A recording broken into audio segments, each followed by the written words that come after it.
یہ اصحاب سبت کا واقعہ ہے، یعنی ہفتے والے دن سے متعلقہ لوگ، یہی وہ لوگ تھے جو بندر بنا دیے گئے، خنزیر بنا دیے گئے۔ یہاں پہ یہ واقعہ آ رہا ہے، وہ انشاءاللہ ہم تفصیل سے کور کریں گے۔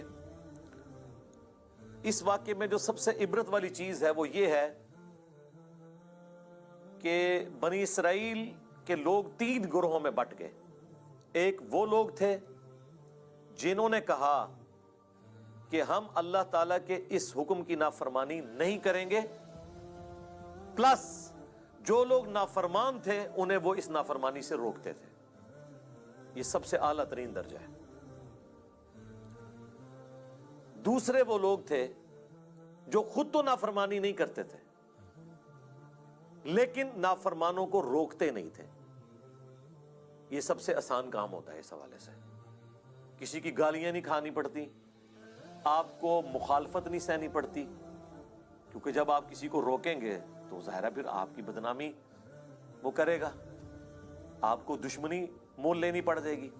یہ دوسری کیٹیگری تھی، میٹھی میٹھی بات کرنے والے لوگ، صرف فضائل اعمال سنانے والے لوگ، برائی سے روکنے والے نہیں، صرف امر بالمعروف کرنے والے لوگ، نیکی کا حکم دینے والے لوگ، نہی عن المنکر، برائی سے روکنے والے نہیں۔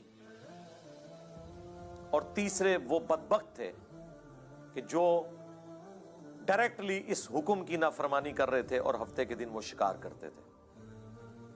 اب حیران کن بات ہے، اللہ تعالیٰ نے تینوں گروہوں کا ذکر کیا، اس کے بعد جب اینڈ رزلٹ سنایا نا تو یہ سنایا کہ اللہ نے نجات دے دی ان لوگوں کو کہ جو نہ تو خود یہ کام کرتے تھے بلکہ وہ باقیوں کو بھی اس برائی سے روکتے تھے۔ یعنی جو گونگے شیطان نہیں تھے، خود بھی برائی سے بچتے تھے، لوگوں کو بھی روکتے تھے، انہیں تو ہم نے نجات دے دی، اور جو برائی کرنے والے تھے ان کو ہم نے بندروں کی شکل بنا دیا۔ اور جو تیسری کیٹیگری تھی نا، ان کا اللہ تعالیٰ نے ذکر کرنا بھی گوارا نہیں کیا کہ ان کا انجام کیا ہوا۔ اتنا ذکر ضرور کیا کہ اس طرح کے لوگ تھے۔ یہی وجہ ہے کہ انہی آیات کے کانٹیکسٹ میں المستدرک للحاکم میں تفصیل کے ساتھ ایک حدیث موجود ہے۔ المستدرک للحاکم میں ان آیات کے کانٹیکسٹ میں وہ حدیث موجود ہے کہ ابن عباس رضی اللہ تعالیٰ عنہ جب کبھی بھی سورۃ الاعراف پڑھتے تھے ان آیات کے اوپر آ کر رونا شروع کر دیتے تھے، اور ان کے ساتھی ان سے پوچھتے تھے کہ آپ کیوں روتے ہیں؟ وہ کہتے ہیں کہ میں اس لیے روتا ہوں کہ مجھے یہ آیات پڑھ کے یہ معلوم نہیں چلا کہ جن لوگوں نے میرے پاکستان کے نوجوانوں روکا نہیں تھا، اگرچہ وہ خود نیک تھے، ان کا انجام اللہ نے کیا کیا؟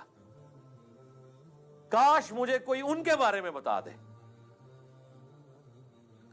ظاہر ہے بنو امیہ کا دور ہے، شریعت کی دھجیاں بکھیری جا رہی ہیں۔ ابن عباس نے وہ مشکل وقت دیکھا ہے۔ ابن عباس تو 68 ہجری میں فوت ہوئے ہیں، واقعہ کربلا کے بھی 7 سال کے بعد۔ تو اس دور میں رہتے ہوئے غلط ایکٹیویٹیز کے ساتھ کس حد تک کمپرومائز کیا جائے، کہاں پہ اعلان حق بلند کیا جائے، پھر وہ بندہ قرآن بھی جانتا ہو، پھر وہ شخص ہو جس کے بارے میں صحیح بخاری کی حدیث ہے، اے اللہ ابن عباس کو قرآن کا علم عطا فرما، پھر ان لوگوں کو اپنی آخرت کی بھی فکر ہو کہ ہم نے ان 3 میں سے ایک تو نہیں بننا کہ جو برائی کرنے والے ہیں، باقی 2 میں سے یہ بننا تو مشکل ہے۔ جو حسین ابن علی کی قسمت تھی، انہی کا نصیب تھا، وہ بن گئے کہ برائی کو ہاتھ سے بھی روکا جائے۔ جو درمیان کے لوگ ہیں، جو خود تو کچھ نہیں کرتے، ماشاءاللہ بڑے پاک صاف ہیں، لیکن شیطان کو بھی ننگا ناچنے دیتے ہیں، اس کو برائی سے نہیں روکتے۔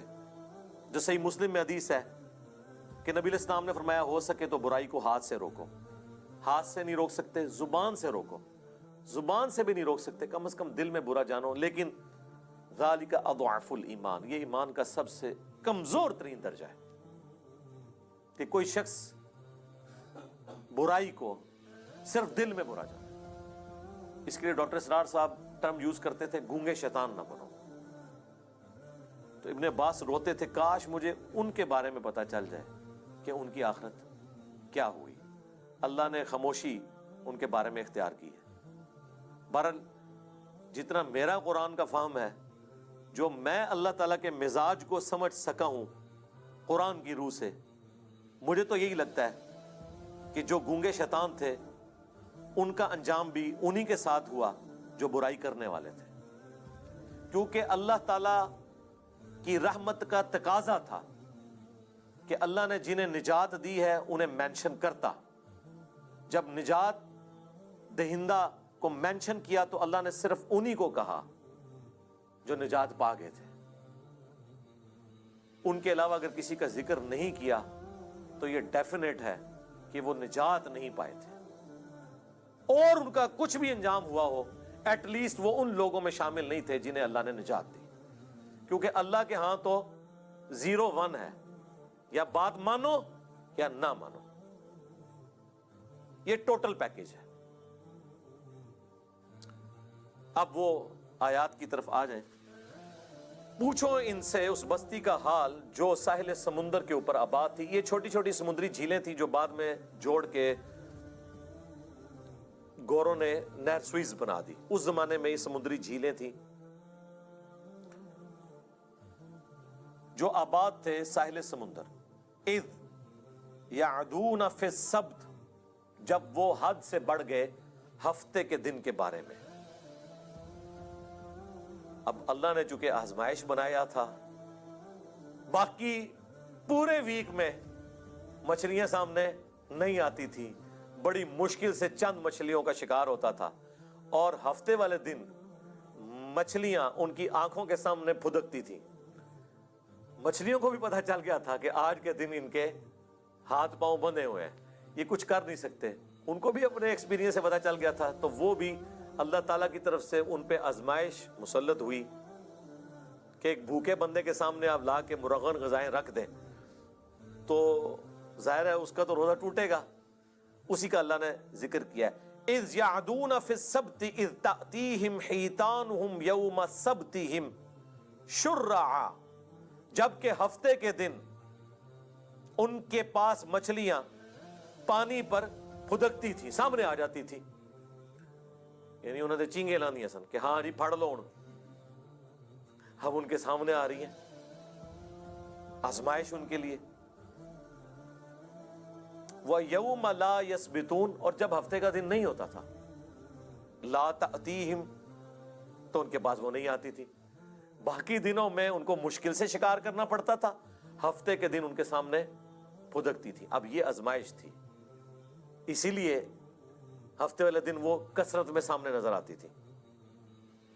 کذالک، اس طریقے سے، نبلوہم بما کانوا یفسقون، ہم نے آزمائش میں ڈال دیا بسبب اس کے کہ وہ نافرمانی کیا کرتے تھے. اس سبب سے اللہ تعالیٰ نے انہیں آزمائش میں ڈالا ایک مشکل وقت. ظاہر اللہ تعالیٰ کی طرف سے جو آزمائش آتی ہے نا، سب سے بہتر تو یہ کہ آزمائش نہ آئے، اور جب آ جائے تو یہ اللہ تعالیٰ کا خاص کرم ہوتا ہے کہ کوئی شخص اس آزمائش سے بچ جائے.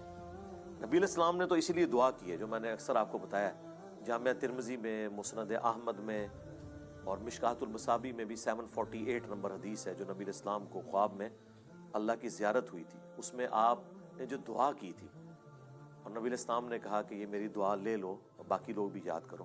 اس میں یہ بھی الفاظ ہیں، وَإِذَا أَرَدْتَ فِتْنَةَ فِي قَوْمٍ فَتَوَفَّنِي غَيْرَ مَفْتُونٍ، اے اللہ جب تو کسی قوم کو آزمائش میں ڈالے نا تو ہمیں اس آزمائش سے دور ہی رکھنا. ہاں، یہ نہیں ہے کہ انسان بہادر بن کے کہ اللہ میرے پہ آزمائشیں ڈال اور مجھے صبر دے. نہیں، یہ کہنا چاہیے کہ اے اللہ آزمائش سے دور رکھنا.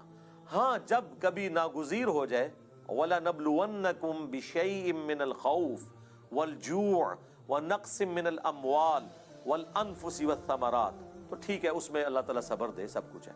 لیکن پہلی پرائورٹی نبی علیہ السلام نے یہی دعا سکھائی ہے کہ اللہ تعالیٰ فتنے میں مبتلا نہ کرے. کیونکہ بڑے بڑے ایمان والوں کے روزے ٹوٹ جاتے ہیں اس طرح کی آزمائشوں میں. جب امام حنیفہ رحمہ اللہ کے اوپر مشکل وقت آیا ہے تو پھر امام حنیفہ ہی کھڑے ہوئے ہیں خلیفہ منصور کے خلاف باقی ان کے زمانے کے بڑے بڑے علماء مصلحت کا شکار ہو گئے. جب احمد بن حنبل کے دور میں خلق قرآن کا مسئلہ کھڑا ہوا ہے تو احمد بن حنبل رحمہ اللہ نے ہی استقامت دکھائی ہے. باقی کئی لوگ جو ہیں اس زمانے کے جو بڑے بڑے ائمہ ہیں مصلحت کا شکار ہو گئے. تو ہر زمانے میں جو حسینی فکر ہے وہ چند ایک لوگ ہی لے کے چلتے ہیں, سب میں اتنی جرأت نہیں ہوتی.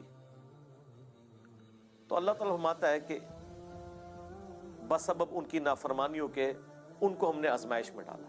یعنی پہلے بھی ان کے کرتوت ایسے تھے, تو جب کرتوت برے ہوتے ہیں تو بعض اوقات اللہ تعالیٰ آزمائش ڈال دیتا ہے, اور یہ ان کے اوپر آزمائش تھی.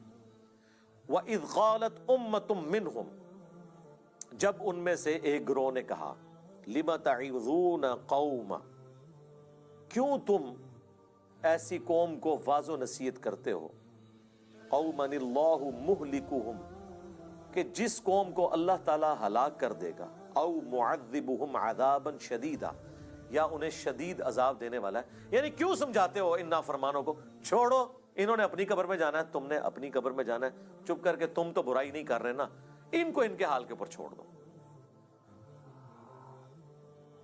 ان کا جواب سنیں کیا ہے.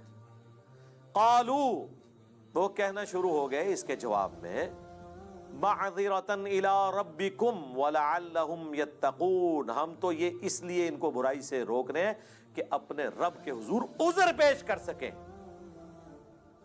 کہ یا اللہ جو ہم سے بن پڑی ہم نے برائی کو روکنے کی کوشش کی.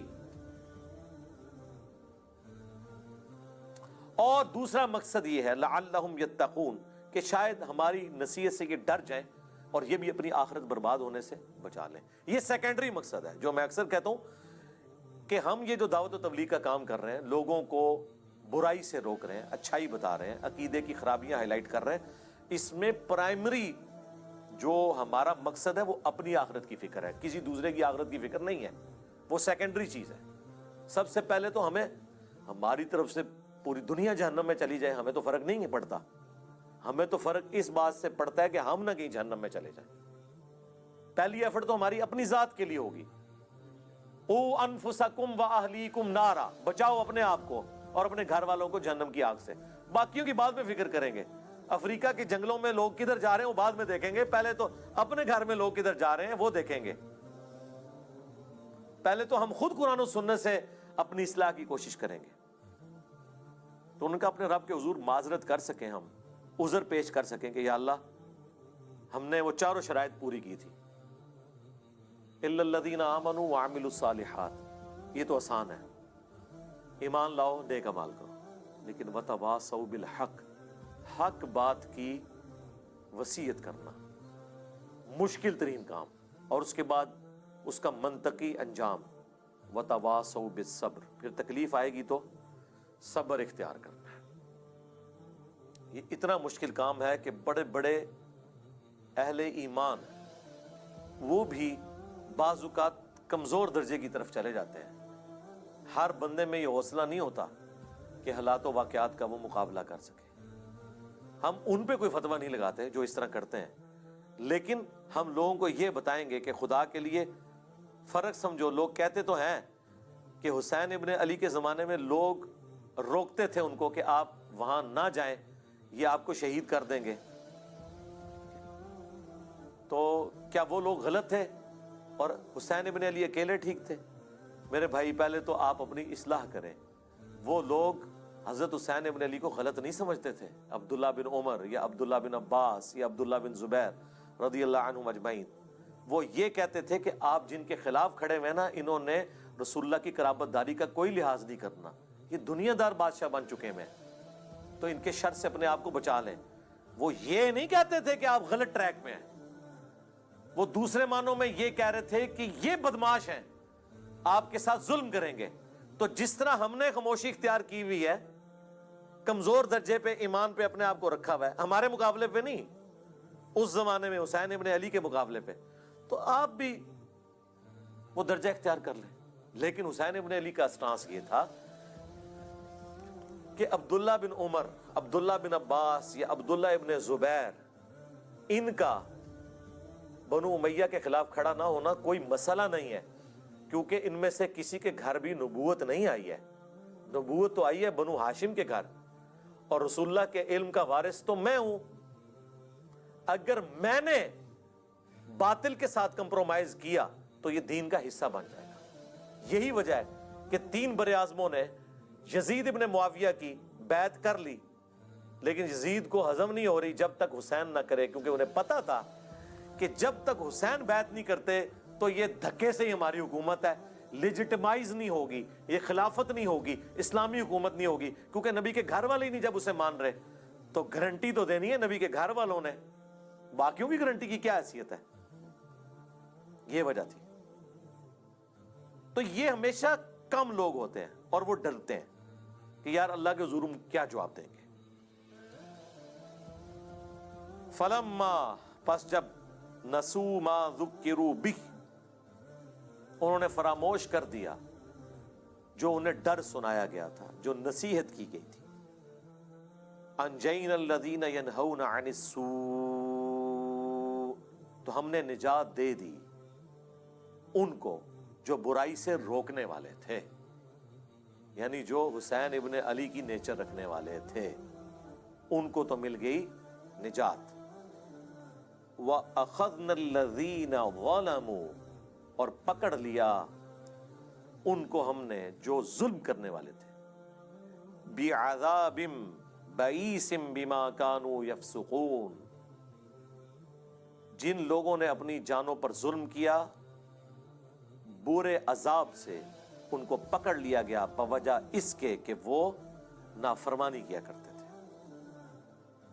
فَلَمَّا عَتَوْا عَمَّا نُهُوا, جب انہوں نے سرکشی کی اس سے جس سے ان کو روکا گیا تھا,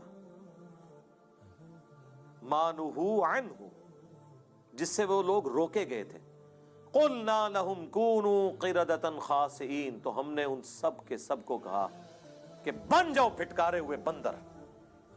بس اللہ نے تو پھر کن فیکون ہی ہوتا ہے کہا اور وہ بن گئے. اللہم لا تجعلنا منہم, اللہم احسن عاقبتنا فی الامور کلیہا واجرنا من خزی الدنیا وعذاب الآخرہ. آمین.